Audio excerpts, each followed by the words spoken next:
There are a lot of important things to talk about on the OHL podcast this week, as there always are. But Dan Mahar, I got to start with a nit that needs some picking on my part. I know that you're used to this. Some of our listeners and viewers are probably used to this too, but it's chafing my chaps. I got to get it out of my system. We were in the same building today, Dan, as we record this episode of the OHL podcast for the same game. So we saw the same thing. And what I want to start with today is just a plea from the bottom of my almost empty heart. For the love of all things hockey and holy, can we start to have the officials who work the games pick up any discarded equipment that ends up on the ice in the course of play? I recognize that this isn't always possible. There might be a safety concern. There might be too much going on.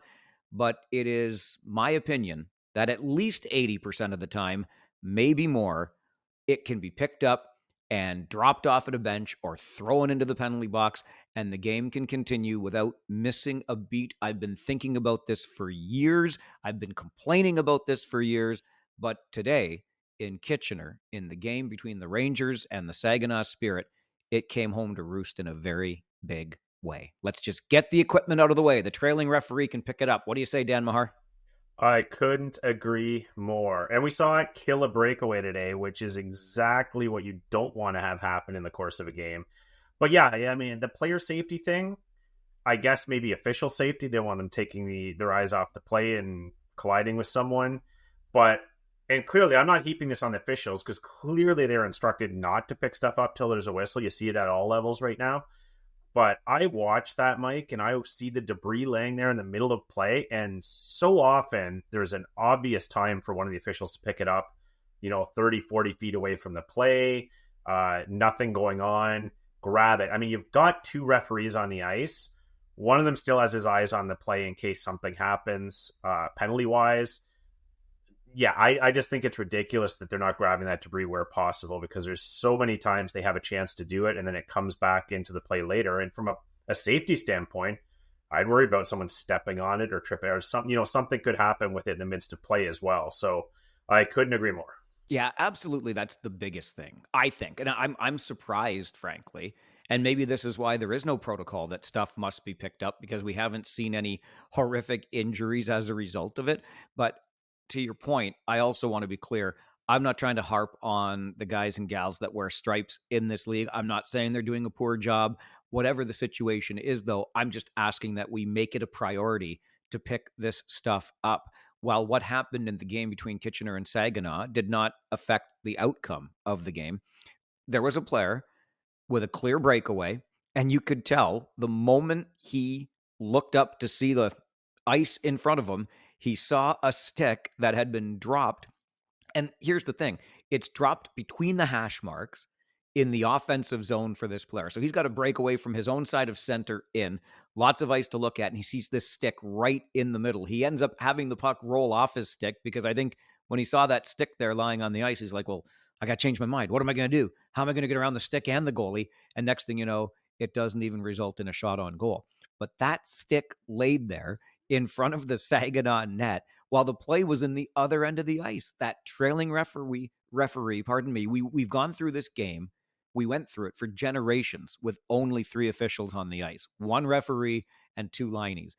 The trailing referee can just pick up that stick, drop it off at a bench, and then it won't be getting in the way. But even more than a score, I've never seen it happen like this before, where I would argue that the scoring play was absolutely negated by the debris, the stick on the ice or the equipment on the ice. But that aside, the point around injury, I think, should be more top of mind here. The neck guards are constantly falling off. The sticks are left on the ice. If somebody's backpedaling or skating hard and trips over one of those things, who knows what could ultimately happen. So let's just, from the OHL podcast's mouths to the ears of the Ontario Hockey League, let's just have this stuff picked up. Can I get an amen? Amen. All right. And Mike, even if you don't have time to skate it to the bench, can we just at least kick it, throw it to the periphery? You can easily pick stuff up without taking your eyes off the play. Just get it out of the danger zone so it's not killing chances. I would think that's the least we could ask for. Stripes, you're doing a great job. We just want to add this to the many things that you already have to do out there on the ice in any given game. Okay, as I promised you, there are a lot of interesting and much more important things to talk about this week, including a potential end of days for the USHL and an NHL first rounder who is back in the Ontario Hockey League. But you know what else is back too, right? The National Hockey League. And the quest for the Stanley Cup is underway. The puck has dropped on the 24-25 season, and we want you to get in on all the action at DraftKings Sportsbook, an official sports betting partner of the NHL. If you're a first-time user, don't worry. It is easy, and you can start with something simple like picking your favorite team to win. Just go to the DraftKings Sportsbook app, select your team, and place your first bet. Just to show you how easy it is, I'm doing it right now as we do this episode of the podcast. I'm on the DraftKings Sportsbook app. I'm looking up the NHL, my favorite team. Boom, right there is the Toronto Maple Leafs. And we want to make this worth your while. I know I'm a glutton for punishment. It's bad enough that I cheer for the Leafs, but it's easy to find on the DraftKings Sportsbook app. And we want to make it worth your while. So if you're new to DraftKings, pay attention. New customers can bet $5 to get $200 in bonus bets instantly. Download the DraftKings Sportsbook app now and use code THPN. That's code THPN for new customers to get $200 in bonus bets when you bet just $5. Only on DraftKings. The crown is yours.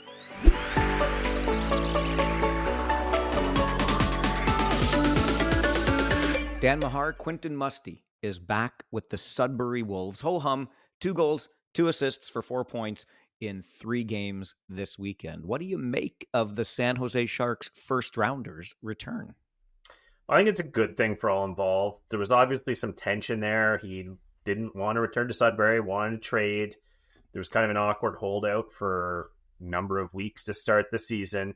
And I think the Sudbury Wolves kind of held firm. They probably did explore the trade market to some extent, but they had a really high ask, and rightfully so, for a player of his ilk.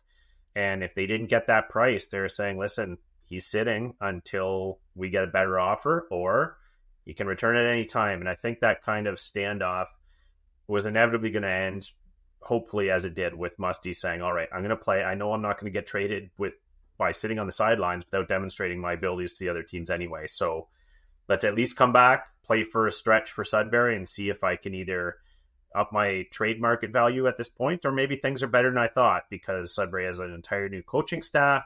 I can be a leader here, get things going. He's got a hot start, so we'll see where it goes from here. But I'm not sure the saga of Musty and Sudbury is over just yet.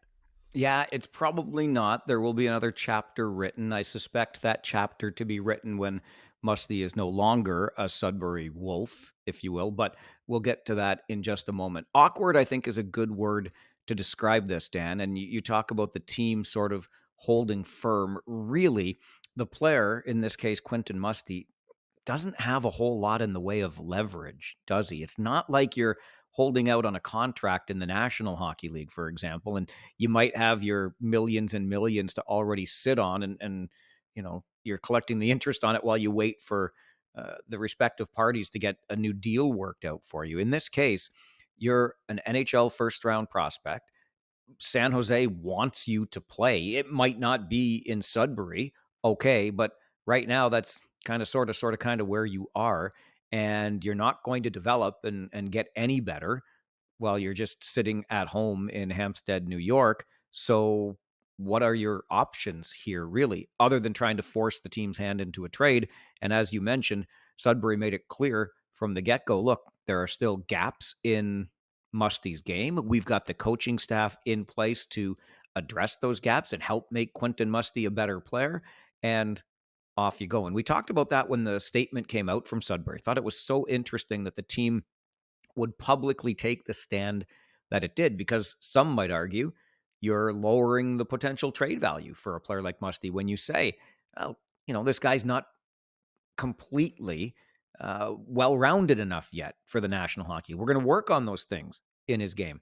On the other hand, it also is saying, listen, we've got the right people to work with this guy. We're just going to increase his trade value once he comes back. But Musty didn't have, I don't think, leverage at all in this. And it's one of those situations where you get into a bit of a game of chicken, and it's Musty that really has to blink first. I think a lot of fans looking at this kind of appreciate what the Sudbury Wolves did. It seems to me that, especially when we talk about these things professionally, fans get on the player's case quite a bit. It's like, come on, you're making all this money anyway, honor your contract, et cetera, et cetera. And I think that trickles down to this league as well. You've got to deal with the Sudbury Wolves. You're still a Sudbury Wolf. By all means, ask for a trade. But until that happens, you got to kind of suck it up and do your best for them. Agreed. And it's interesting though, because you have these scenarios pop up every so often. And we had one fairly recently in the Colby Barlow situation on Saturday, did we not? Where he had quietly said he wanted to be moved. Team accommodated him relatively quickly. I mean, the second he was returned by the Winnipeg Jets, the deal was facilitated with the Oshawa Generals. So the only difference in that situation was, I guess, there was a market where the Owen Sound Attack were happy with the return and made the deal, which hadn't happened for Sudbury. So, but it's tough with these players because the team has to feel comfortable with what they're getting. When you have players, you're talking about Colby Barlow and Quinton Musty, those are high-end elite players, potentially game-changing players. So you can't give them up without replenishing your cupboard, or at least being confident you're getting a quality deal there. So it's tough to facilitate these deals. And you're right, the players don't have a lot of leverage, and it depends on the GM, depends on the relationship, depends on a lot of X factors. But you do see it pop up, and sometimes it's accommodated, sometimes it's not. And we'll talk later about Jet Luchenko. We don't know. We've heard that there's rumblings he's looking for a move at some point, but of course he's playing for Guelph in the meantime. So this manifests in various ways in various cases, and it doesn't always come out with the same result. Well, let's talk about Jet Luchenko right now, because I think you make a great point, Dan, on Colby Barlow, and maybe he was the standard bearer this season, if you will, making Musty and his camp think that, hey, listen, Barlow got himself a deal without reporting to Owen Sound this year. We'll get ourselves a deal without reporting to Sudbury. And as you point out, maybe Dale DeGray heard something that he liked a whole lot sooner than Rob Papineau up in Sudbury heard something he liked for Musty. So I think Musty's doing the right thing now based on the points he put up in his 3 weekend games, those 4 points. Obviously, he's come in with the right attitude / approach. He's going to give it his all with Sudbury. And hopefully, for Sudbury's sake, and I think for Musty's sake, just increase that trade value, show that you are the mature player that you are by playing for the symbol on the front of the sweater and the city that has drafted you into the Ontario Hockey League until they find the way to move you out. Worth noting, I thought it was kind of curious of the points that Musty picked up this weekend. He got them a goal and an assist in each of Sudbury's losses. They win the sandwich game on the weekend, losing Friday and Sunday, but they win on Saturday in Brantford. He was held pointless in the win, but he had 2 points in each of the 2 losses for the Sudbury Wolves this weekend. So along with Barlow having already been moved, Musty back now playing with Sudbury, but I think we'd agree, Dan, that we expect him to be moved sometime between now and January 10th, the trade deadline. And you referenced Jet Luchenko, who we talked about last week, and all signs point to a Luchenko deal from Guelph at some point. Those are 3 pretty big names in the Ontario Hockey League that are changing addresses this season, with both Musty and Luchenko now still kind of hanging out there, and we're wondering where and when they will go. Yeah, and maybe that factored into Dale DeGray taking that offer earlier for Barlow too, because if you're anticipating having a few big fish on the market, obviously the number of suitors for your player goes down, your leverage goes a bit down, so you take the deal while it's on the table before that particular suitor moves on. And yeah, we'll be anxious to see what happens with both Musty and Luchenko. You can think off the top of your head right away of a couple suitors that would be very interested and have the resources to get those players. So I think it's going to be interesting. There's going to be a bit of a bidding war there, and someone's going to be left out in the cold. But I can see both those GMs doing very well if they hang out till the deadline. Everybody, of course, when there is a rumor of a deal, throws London's name out there because why not? If you're going to throw stuff at a wall, throw London's name into it. They often find themselves in the mix for a variety of things, including, winning championships and whatnot in the Ontario Hockey League. The obvious suitors that are out there, I mean, I don't know that Brampton needs any more firepower for sure. Oshawa, I would think, is set, especially with the addition of Barlow. But of course, you still have the Barrie Colts in the East. You wonder, you raise your eyebrow and ask, is Brantford? I'm just thinking of the beasts in the East. How about, though, those Niagara Ice Dogs still ranked in the top 10 in the Canadian Hockey League as we head into a new week here? Who knows? They've never been shy about making deals, and considering the way their season has started. And then on the Western side, I would say sleeper teams, Flint, maybe the Erie Otters, potentially here. I even brace yourself for this. And remember that sports call-in shows are what they are. They're sports call-in shows. So maybe this particular caller who called my post-game show after the Rangers game today and suggested the Rangers deal for Jet Luchenko was simply trying to create a hot take and a little bit of controversy on the air. I don't think that's going to happen, but among the teams I mentioned, I would say that the sleepers in all of this, maybe Niagara, Flint, Erie for one of those players. Those are exactly the teams I have at top of my list, Mike, because they all make sense for different reasons. But in Niagara, you've had a bunch of down years, you have an up year, and you've got an electric Kevin He this year who's unlikely to be back after this. So buffering him on that offensive side, you need a little bit more firepower there. Talked right off the top this podcast this year about how Flint could use some firepower there too. Where are the goals going to come from? And thus far, it's been a bit of a struggle for them. Haven't scored a ton of goals, but they're a very good team, a veteran team, kind of built to contend maybe this year. So they can definitely add a piece there. It wouldn't do them any harm. And then, of course, the Erie Otters are right in go for it mode this year. What a loaded roster. And if anything, they also could use a few more goals. It's not that they don't have a potent offense, but the style they play that all around 200-foot game, the Stan Butler hockey. Having another trigger man or two would definitely help their cause. So those three teams right at the top of my list, of course, Mike. But yeah, I mean, you can't leave the London Knights out of those sweepstakes ever. They always find ways to bolster their team, and you got to know they're going to at least kick the tires on those players and a couple others as well. Do the Barrie Colts jump in? They might want to wait and see a bit more about where they are in mid to late December. But yeah, there's potentially a few teams kicking around. But those are three I had.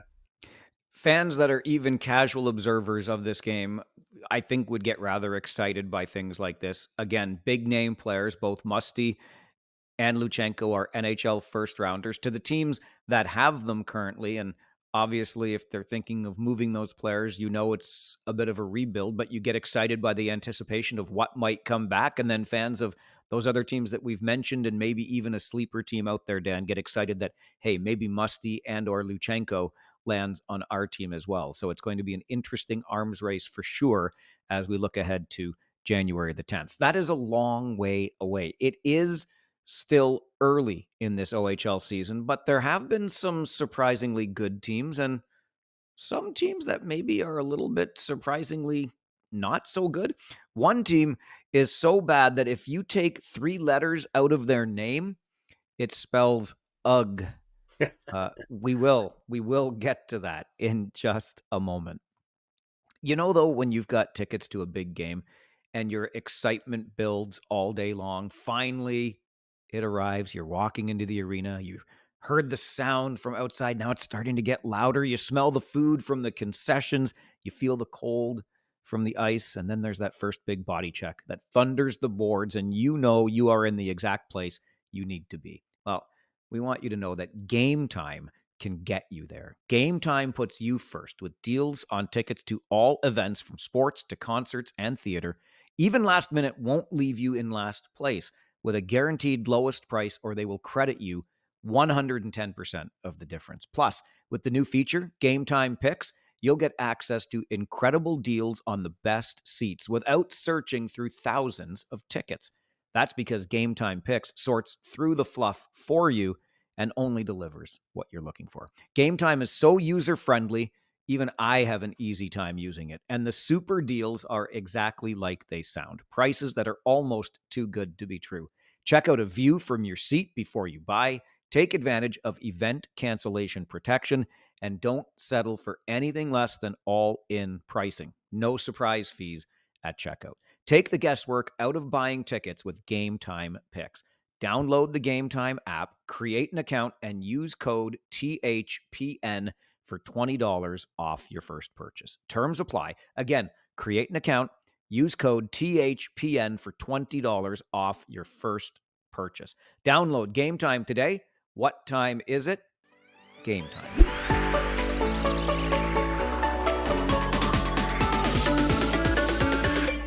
Dan, the Guelph Storm started the season 3-1. Since that time, they have lost 9. Count them. 9 in a row, 1 in a shootout, and 1 in OT, I'll have you know, but still 9 straight losses. And I took a closer look at some of the numbers within those 9 straight losses, and I'm glad you're sitting down. I hope Storm fans are as well. 50-17. That's how much the Guelph Storm have been outscored by in their 9-game losing streak. They have allowed 50, and they have scored only 17, as in less than 2 goals a game in losing 9 straight. That is ugly. Some really crooked numbers against, and it's disconcerting whenever you see that. If your team is battling, you're in games, you have some structure, you feel like it's going to turn. But with the numbers you just described, you don't feel like it's going to turn. And I know there's been some really positive news. Jet Lechenko's back. If anything, when he comes back, you see sometimes these players come back after stints in the NHL, and people assume, oh, they're going to light up the OHL now, right? They're gonna rack up the points. Well, a couple things there. When they're playing in the NHL, they're not playing a whole lot. They're focusing on certain details the coach wants them to focus on. So it's shifting their game and their mentality back 180 to get back to the junior level. And it highlights how good a league the OHL is. No one comes in here and just lights it up that quickly. So it's not like one person's going to be a savior for this Guelph Storm. Also getting Thomas Budnick back, potentially a great thing if they can sort out the overage situation. So there's some help on the horizon there, Mike, but there's something structurally there that is rotten, and they've really got to figure that out quickly, because no one or two players or throwing more players at the situation are going to fix it. You have to fix it from within, and there's enough talent, I would think, in that lineup to do something with that roster, but you got to figure it out, boys. It's not looking pretty right now. Enough talent, very well said. I threw some names down here on my little piece of paper that I'll get to. But when you mentioned the return of Budnick from the East Coast Hockey League, and Guelph will now have to sort out its overage situation because Budnick becomes the 4th OA, Ryan McGuire is currently in the midst of a 7-game suspension. I'm going to say this, and I'm on record as pointing it out last year on this podcast. I've always liked Ryan McGuire's game. I know he plays on the edge. He's been suspended before. That's why this particular suspension is 7 games. I like the snot, though, that he plays the game with. I like the edge that he brings to the Storm lineup. But you got to think, with him out for 7, and in part the suspension is as long as it is because it's a suspension for checking to the head, and he's a repeat offender. I know I've been saying this a lot, but I think it's worth repeating. I like the way the league is making this stuff clear to us when handing out these penalties. And so they made it very clear that because he's a repeat offender for the same infraction, the suspension this time is 7 games long. But you got to think, with McGuire sitting in the stands waiting for the 7-game suspension to end and Budnick coming back, joining Nemesnikov and Carabella as overagers on this Storm roster, I don't want to try to predict the future here, but you got to wonder if there is a future for Ryan McGuire with the Guelph Storm when the suspension is done. Certainly not doing himself any favors right now, right? And you have to think, with the way things are going in Guelph, the numbers you just described, and the fact that Thomas Budnick is coming back, that he's pretty much guaranteed a spot. They need that defensive boost. So it's going to be one of the 3 forwards that are out the door. It'd be hard to see Nemesnikov leaving, with them needing some goals, needing some offense, someone to play alongside Lechenko. Carabella's been a warrior for them, wears a letter. Not that McGuire hasn't, but the head check thing, like you said, he's a multiple time repeat offender, and it's not like he's a prolific scorer. So if you're looking for the physical edge out of Ryan McGuire, you're looking for those other intangibles. He's got to keep himself in the lineup. He's got to play on the right side of the edge. And this just sends a signal up the flagpole to the GM's office that, this guy's one more hit away from a lengthy suspension that takes him out of our lineup for good. So, yeah, I have to think the writing is starting to appear on the wall, but we'll see how it turns out. Excellent point on Budnick and the assistance he gives to a Storm blue line that, again, in 9 games, all losses, 50 goals against. Doesn't take a genius to figure out more than 5 goals per game being allowed by the Storm. You mentioned a couple of those names in Nemesnikov and Carabella, and this goes back to what you said a moment ago, Dan, about a team with this much talent. How can it? I know your point also well taken about it's not an easy league. There aren't really pushovers in this league, although the Guelph Storm for the past 9 games maybe have been a bit of that pushover. But this is still the same team with Cam Allen, right? And with Jake Carabella and with Max Nemesnikov and with Jet Luchenko back from the National Hockey League. It's still that Guelph Storm team, right? So when I look at all of that, I'm just trying to figure out Braden Gillespie's no slouch in goal. There's just, I don't know. You described it before as something structurally here within the Storm system that's just not going the way it needs to go, but it feels as though there's some sort of rot that needs to be weeded out, because this is not at all what I expected from the Guelph Storm this season. And it's not at all what is indicated, at least to me, by the talent that's listed on paper in those names that we've just mentioned and then some. Definitely.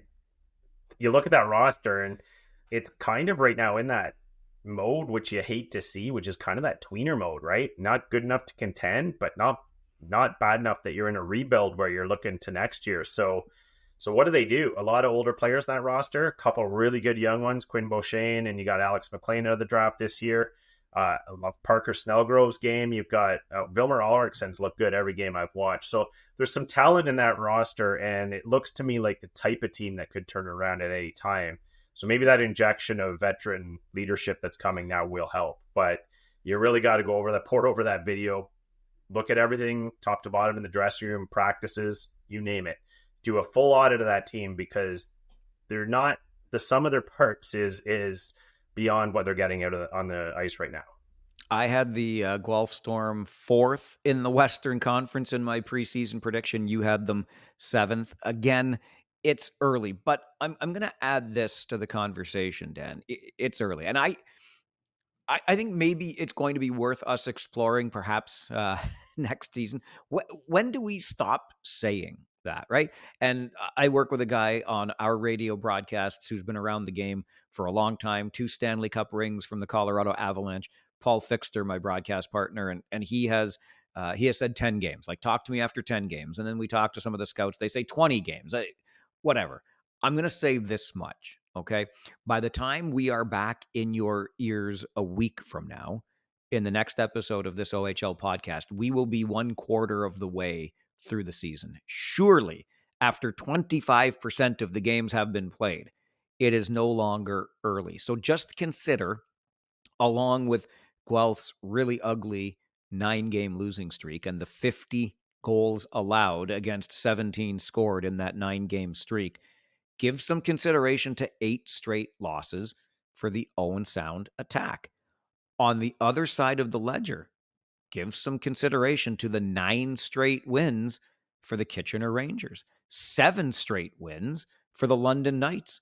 The Sault Ste. Marie Greyhounds have won 6 of their past 7 games. The only loss, a 1-goal loss to the London Knights. Barrie has picked up wins in 6 of 8. Kingston has won 4 in a row and 5 of 6. And the Oshawa Generals, also 4 in a row and 6 of their past 7. Some teams, Dan, even though it's still, quote, early, are starting to string together some pretty impressive runs here. Yeah, I whatever the number is, 10 games, 20, I personally think it's closer to that 2025 only because of how much stuff goes on in the first quarter of the season in terms of player movement back and forth. And I think building systems, all that stuff, starting to get a sample size in the schedule where you've played good teams, you played bad teams, you played home, you played road. all that stuff for me takes a good 20 games to shake out. But you are right about those trends. And I mean, nothing surprises me about the London Knights trending the right way. Nothing surprises me about, despite where I predicted they would finish, nothing surprises me about the Sioux Greyhounds trending the right way. They always do this. Those teams always get better and better and better as the season goes. And I will say, though, you're looking at beyond just the results, because you referenced the Owen Sound attack and a losing streak. What I like about the Owen Sound attack is that by and large, they're battling. They're in games. We knew they would struggle with that roster to score goals. They've got a couple key injuries right now. They're a younger roster. We knew it was going to be tough for them to win games, but they're battling every night. They're in most games. Had a bit of a tough loss to Saginaw, but they're really battling night in, night out. You can live with that. What you don't want to live with is the 50 to 20 type ratios you talked about with Guelph. And so you're looking for those trends. But for me, it's closer to that 20 game mark, Mike, to really get a sense of what you're dealing with. Yeah, I think this really evolves into an interesting discussion because at 20 games, I mean, you're pushing a third of the season by that point. And I understand that the Ontario Hockey League and major junior hockey across this country is unique to a degree insofar as you've got NHL camps happening as the regular season starts in major junior. So players might still be in those pro camps. They could be kept, for up to 10 games, right? Before a contract kicks in. Hence, Jet Luchenko coming back from Philly after playing 4 games for the Flyers, et cetera, et cetera. So that changes a whole lot of things for the teams in major junior that are awaiting those returns. To say nothing of, I got to see a really good looking Sarnia Sting team this past week, but 2 of their young stars are back in Sarnia at the U17s, right? So I get it. It makes things a little bit different, but I'll remind you, and I shouldn't probably have to remind you, so shake your head at me if you want, but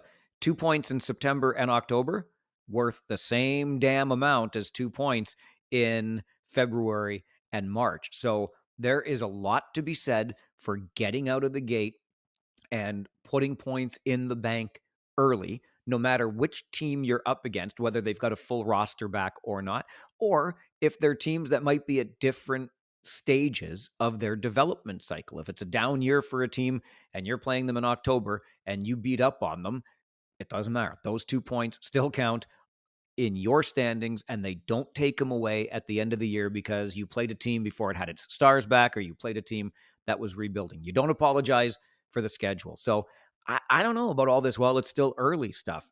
It's as Yogi Berra once famously said, it gets late early around here. Yeah, I know it sounds crazy to say, Mike, but I would almost say it's early for the teams that are doing really well. It's getting late for the teams that aren't. And it sounds ridiculous to say that, but really, you can't really make the playoffs in October, November, but you can miss them in October, November. And if you fall too far behind the pack and you lose too many of those points in this time of year, they get tougher to make up in January and February and March when you're in the thick of things against teams that have shortened their benches and are battle grizzled now. So yeah, I feel like it's getting late for the teams that are struggling for sure. The NCAA vote to allow CHL players to play turns out is not just impacting those 2 leagues, the CHL and the NCAA. It might also mean the end of another league. Dan and I have thoughts on that as the OHL podcast continues.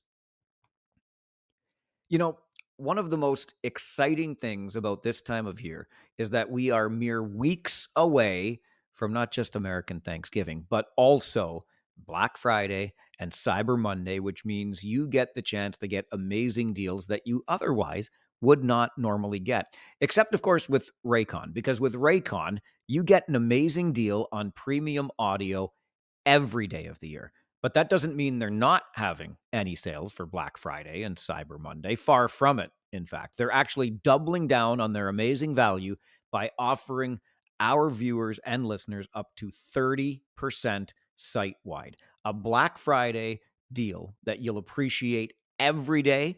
That's Raycon's everyday earbuds, especially if you haven't checked out their latest model, which includes plenty of new features that make them even more of a must-have for any audio lover. For example, they now feature a 32-hour battery life and multi-point connectivity that lets you pair with 2 devices at once. Raycon's everyday earbuds also come with something that is a must-have for me on every OHL bus trip, long or short. It is the active noise canceling that's part of Raycon's everyday earbuds. It can be difficult to find, though, at an accessible price point. Until now, because that's another thing. Although Raycon's quality rivals some of the biggest names in premium audio, Raycons start at just half the price as the other guys. So they're already an incredible deal, even before you factor in their Black Friday, Cyber Monday offer of up to 30% site wide. One of my favorite things about the Raycons everyday earbuds is the sound quality you get and the wide array of colors. You will be very impressed with the sound from these buds. They're also available, as I mentioned, in a variety of vibrant colors, so you don't have to just use the standard issue white or black earbuds. I like blue. Most of my wardrobe is blue. You can get your Raycon everyday earbuds in blue as well. Now's the perfect time to scoop them up if you haven't already. And don't worry if you are not as impressed as I am. Raycon offers a 30-day happiness guarantee, so you really can't lose. It's time to save big for Black Friday and Cyber Monday. Go to buyraycon.com/THPN today to get up to 30% off site wide. That's right. You'll get up to 30% off everything on Raycon's website when you go to buyraycon.com/THPN.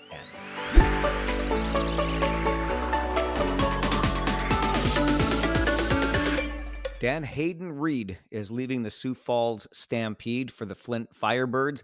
Blake Montgomery departing the Lincoln Stars for the London Knights. Last week, we had a report of both Muskegon and Youngstown in the USHL courting the Ontario Hockey League as possibly joining them. I don't want to sound the death knell too early here, but it sure sounds to me like as this NCAA vote to allow CHL players to compete in D1 U.S. college hockey is going to have a greater impact on the USHL than the CHL and the NCAA. And the impact on the USHL just might mean its demise. We were kind of guessing at what it would mean for the USHL. We talked about how it would be a hit, right? But you weren't sure. It was kind of an educated guess. But then you see the signs on the wall right now. The team's expressing interest in joining the OHL. A couple players defecting already early in the season.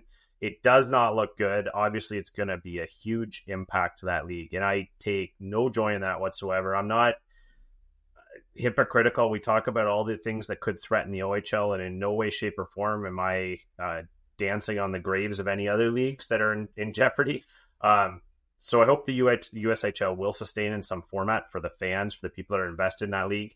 But I think the reality is it's going to be a challenge for them to lure these high-end Ontario-born players and players that have opportunities in the OHL. Because believe it or not, the USHL actually is a bit of an older league. They have a lot of 19 and 20-year-old players. They have kind of a different makeup of those teams. So it's tougher for those 16 and 17-year-olds to get a lot of ice time. They go to the USHL, and if you're to maintain their NCAA eligibility, but they're not getting a great opportunity. And if you have an OHL team, a more heavily scouted league, a slightly better league developmentally, and they're offering you ice time as well, yeah, I'd be thinking about jumping too. And the Montgomery case is interesting because he's a 19-year-old player. He was having a good season in with the Lincoln Stars. Montgomery family has a bit of a history in London, so obviously there's a relationship there that might have swayed that. But it's really troubling if you're a USHL team, and if it's one thing to see a 16-year-old leave who was getting fourth line minutes and healthy scratched versus a first line player like Montgomery who's putting up a point a game. So yeah, I would say, Mike, there's got to be a whole lot of concern in front offices in that league right now. Yeah, when you talk about London that way, Dan, it's probably worth putting an asterisk there, just insofar as maybe not so much a sign of the looming demise of the USHL. It's just a reminder that London offers the kind of program that tends to attract these players year in and year out. So it's an excellent point on the production that Montgomery's already been putting up in the USHL, but with those ties and with the opportunity to go to a program like London's, it's a pretty darned attractive thing to do for any player at any time. It is, though, the Hayden Reed leaving of Sioux Falls that makes you wonder a little bit more. I'm not taking anything away from Flint here. What I'm really thinking about, though, is when we were talking about the NCAA undertaking this vote, which they now have, and we all know how the vote's going to go, right? It just makes perfect sense that CHL players will be able to still compete. They will still have NCAA eligibility because the old rule was goofy. And so here's what I'm thinking now at this point. And hindsight is 2020, but I wonder what the NCAA is going to be thinking 3, 4, 5 years down the road. Because when we talked about this vote coming up and the change that will inevitably result from it, I heard a lot of conversations around which league is the better development league, which league is the better path to the pros, the Canadian Hockey League or the NCAA. And boy, oh boy, once this eligibility opens up, you're going to see all these defections and players going to play NCAA hockey with top ranked US college programs. Well, hang on a second. What if the NCAA had done this years ago? Because right now what we're seeing is what looks to be the early signs of the end of the USHL. If the NCAA had changed this rule a decade ago, maybe the CHL, and to our audience, because we focus on it, the Ontario Hockey League, wouldn't be the leading development league in the world today, which I still believe that it is. I don't think this vote's going to change that anytime soon. But if the NCAA had opened up this eligibility a decade or more ago, I wonder what the landscape would look like today when we're talking about the best path, the best development for young players, etc. Could the NCAA be in the same conversation, in the same breath as the Ontario Hockey League? I don't know. I guess we'll never know. I'm asking a bit of a hypothetical there, but instead of talking about NCAA versus CHL, what we're looking at now is perhaps the end of the USHL, which I wasn't initially thinking coming in. So just imagine where the NCAA could be today, I guess I would sum up, if they had opened up this eligibility years ago. Yeah, it's a valid question because this whole thing all along has been a little bit petty. Let's be frank. It has. It's the NCAA has always had this Cold War mentality with the CHL. I'm not certainly saying the CHL is perfect by any stretch either. There was a little bit of a standoff there, but it was silly. It was petty. They wanted to exert control, and there was a recruiting war that you'd expect. But all this will do when you're trying to have that kind of control over the landscape and the players coming to your schools. I think all this is really going to do is it's going to put more control in the hands of NHL teams, if you think about it. And you're going to see a real pivot point at players 18, 19 years old in their draft year and the year after, when NHL teams want to govern a little bit and say, you know what, we really want you to play a heavy schedule like the pro schedule in the CHL, 68 games, work on your offensive game. Or some of them are going to say, you know what, your offensive game's great. You've gone through the war a couple seasons in the CHL. We need you to add bulk and muscle. Let's morph you over here against older players and get you used to that. So NHL teams, I think, are going to have a lot of say here in where players go at 18, 19. So you're going to see more traffic between the two at that age range. And that could have hugely detrimental impacts on the CHL as well. I'm not sure it's going to impact any one more than the other, but you can see how it's going to change overall the entire landscape. Safe to say, it's going to be a very interesting couple to a few years in amateur slash minor major junior hockey. Oh, it feels a little bit like the Wild West, right? Like Yeah. these are things that we've never seen before, rules we've never seen. You said it, silly rule anyway. So all those years of wondering, well, what would it really look like? Were they worried about a boogeyman in the closet that was never there in the first place? I think to some extent that's how it's going to shake out.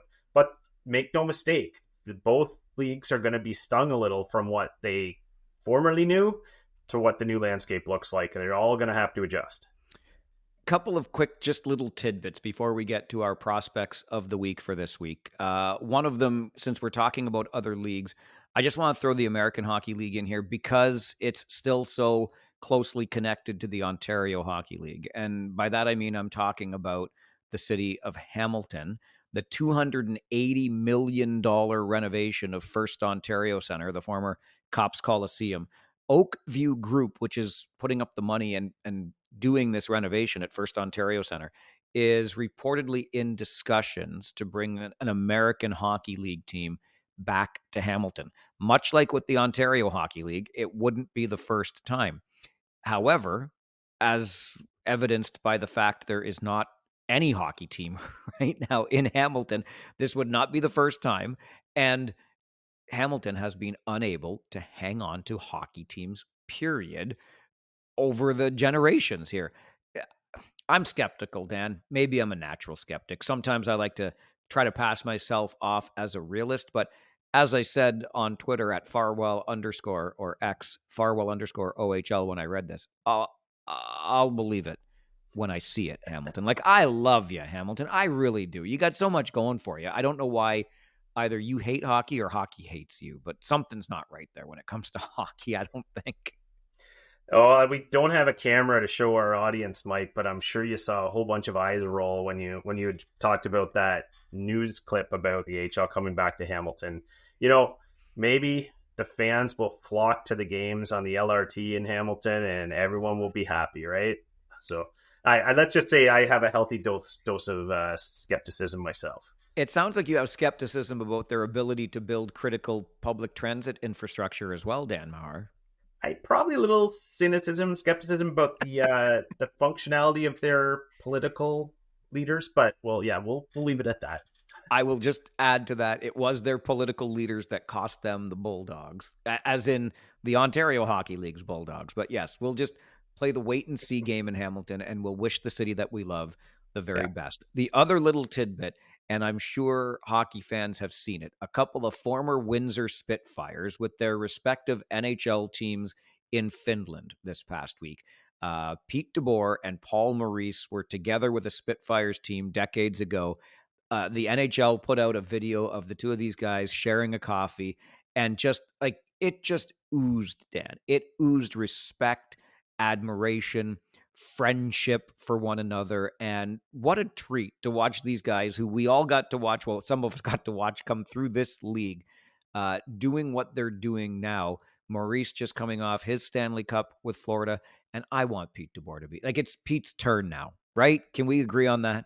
Oh, you don't have to argue much with me, Mike. I think Pete DeBoer is, if not the best, one of the best coaches I've ever seen in the junior level, and very deserving. He's been terrific at the NHL level, so one very deserving of rings. And Mike, that interview you referenced, I thought the funnest part for me is every time you see these coaches speak publicly in post-game press conferences or whatever, they're always putting on airs. You never know how much they're divulging, how much of their real character are they showing, because it's their public persona.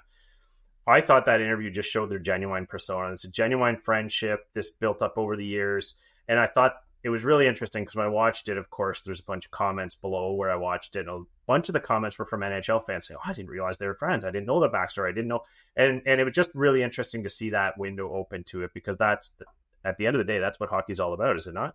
It is. And it's such a small, tight knit community. And how tight are these two guys as friends?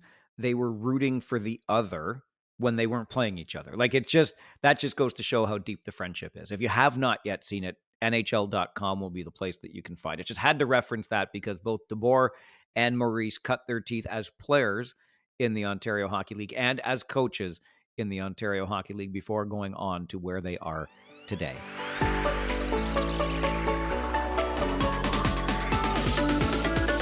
Final place for us to go on to is how we finish every episode of this podcast. That is with our prospect of the week. Dan Mahar, who you got? Well, I try to avoid being the homer on this podcast, but I have to give it this week to Luca Romano and the Kitchener Rangers, Mike. A player that is on one of several from the OHL on the players to watch list for the NHL draft. Currently ranked to go maybe very late first round or somewhere in the second round, but his stock is rising, and I'll tell you why. So 10 points in the last 4 games, say nothing of that. Really starting to assert himself using those phenomenal wheels he's got and that quick, accurate wrist shot. Starting to be a force. And I will say, it's a rarity to be a number one center in junior hockey at 17 years old. And usually when you see it, it's on a rebuilding team that's taking a lot of lumps. He is a 17-year-old number one center on a team that's 12-2 right now. So that says something about what Luca Romano is bringing to the table. After a bit of a quiet start, he's really ramping it up, using his assets, using his tools, and showing what we saw in the OHL Cup in his U16 year to get him drafted 10th overall. What a phenomenal player. Luca Romano, Mike. I see the same games through likely the same arguably biased eyes, but can I just add into that face-offs and 200-foot game? You That's the part I didn't say about being a number one center, Mike, but it's the part you're talking about where when you're number one center, not only are you expected to produce, you're expected to play against the big guns in the league, all the big guns. He's up against Michael Mises. He'll be up against Easton County. He'll be up against all those players. And to still be able to do it, you've got to have that 200 game. You've got to win your share of battles and draws. So, yeah, phenomenal point. He's doing it all in that role right now at a young age. Easton Cowan, since you brought the name up, and I should have made a better note for myself, let's just give a nod to the young man. You remember he was on that lengthy point streak threatening a London Knights record last year until it was broken in the playoffs.